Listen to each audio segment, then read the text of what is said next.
लेकिन अगर कभी परमाणु हमला हो जाए तो सबसे पहले क्या करना चाहिए? देश की हालत बहुत खराब होती जा रही है दोस्तों। पता नहीं कब क्या हो जाए और कब हालात अचानक बदल जाएं। लेकिन मेरे प्यारे दोस्तों, क्या आप जानते हो कि अगर आपके शहर में न्यूक्लियर अटैक हो जाए तो क्या आप खुद को बचा सकते हो? बहुत से लोग सोचते हैं कि न्यूक्लियर हमला मतलब तुरंत मौत, लेकिन सच्चाई यह है कि सही जानकारी और सही कदम उठाकर आप अपनी और अपने परिवार की जान बचा सकते हो। न्यूक्लियर हमला जितना खतरनाक दिखता है, उतना ही जरूरी है सही समय पर सही फैसला लेना। अगर आप मेरी बताई गई कुछ जरूरी बातें याद रखोगे तो बहुत ज्यादा संभावना है कि आप खुद को और अपने परिवार को सुरक्षित रख पाओगे। याद रखिए, सबसे अहम चीज है पहले 72 घंटे। अगर आप खुद को सिर्फ 72 घंटे के लिए एक सुरक्षित शेल्टर में बंद कर लेते हो तो आपके बचने की संभावना कई गुना बढ़ जाती है। यही 72 घंटे आपकी जिंदगी और मौत के बीच का फर्क बन सकते हैं। हर फैसला सोच समझ कर लीजिए, क्योंकि न्यूक्लियर अटैक एक टाइम गेम है। जो जितना शांत रहेगा उसकी जान बचने के चांस उतने ही ज्यादा होंगे।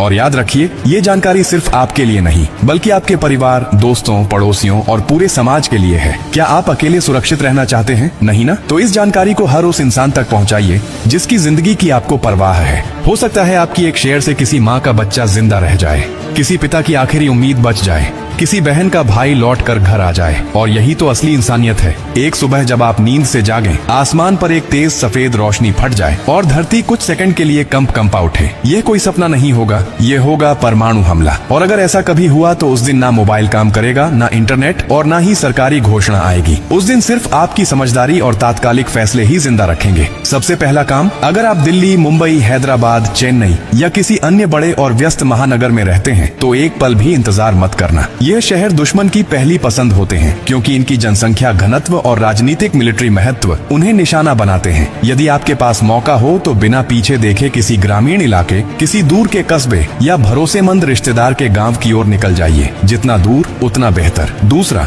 अगर बाहर निकलने का समय नहीं मिला और धमाके की आहट आपके कानों तक पहुंच चुकी है तो किसी मजबूत और गहरे स्थान की खोज में लग जाइए। किसी मेट्रो स्टेशन का सबसे नीचे वाला स्तर, किसी बिल्डिंग का पक्का बेसमेंट या फिर बंकर जैसे बने पुराने सरकारी ढांचे, ये सब आपकी सुरक्षा के लिए बेहतर साबित हो सकते हैं। जितना नीचे उतना जिंदा रहने का चांस ज्यादा। तीसरी बात, पीने के पानी को लेकर लोग सोचते हैं कि बम के बाद सबसे जरूरी चीज खाना होगा। गलत। सबसे जरूरी चीज शुद्ध पानी है। लेकिन याद रखें, जैसे ही परमाणु विस्फोट होता है, हवा में रेडियोधर्मी कण तैरने लगते हैं। ये कण बारिश के साथ जमीन पर गिरते हैं, नदियों, तालाबों और यहाँ तक कि पाइपलाइन के पानी में मिल जाते हैं। इसलिए किसी भी हालत में नल का पानी न पीना। बोतल बंद पानी या अगर घर में फिल्टर है तो भी उसे तब तक न इस्तेमाल करें जब तक आप ये न जान लें कि पानी दूषित नहीं हुआ। अब सबसे खतरनाक चीज, वो पहली तेज चमक जो बम फटने के साथ ही आसमान को सफेद कर देती है। यह कोई साधारण रोशनी नहीं बल्कि लाखों डिग्री सेल्सियस की तीव्रता लिए आती है। यह रोशनी आपकी आंखों की रेटिना को स्थायी रूप से जला सकती है। अगर आपने गलती से भी उसकी तरफ नजर घुमा दी तो आपकी आंखों की दुनिया वहीं खत्म हो जाएगी। तुरंत जमीन पर झुक जाइए, आंखों को हथेलियों से ढकिए और चेहरा जमीन की तरफ रखिए। अब जरा सोचिए, अगर ये सारी बातें अभी से न जाने तो जब सचमुच हमला हो तब समझने का मौका नहीं मिलेगा।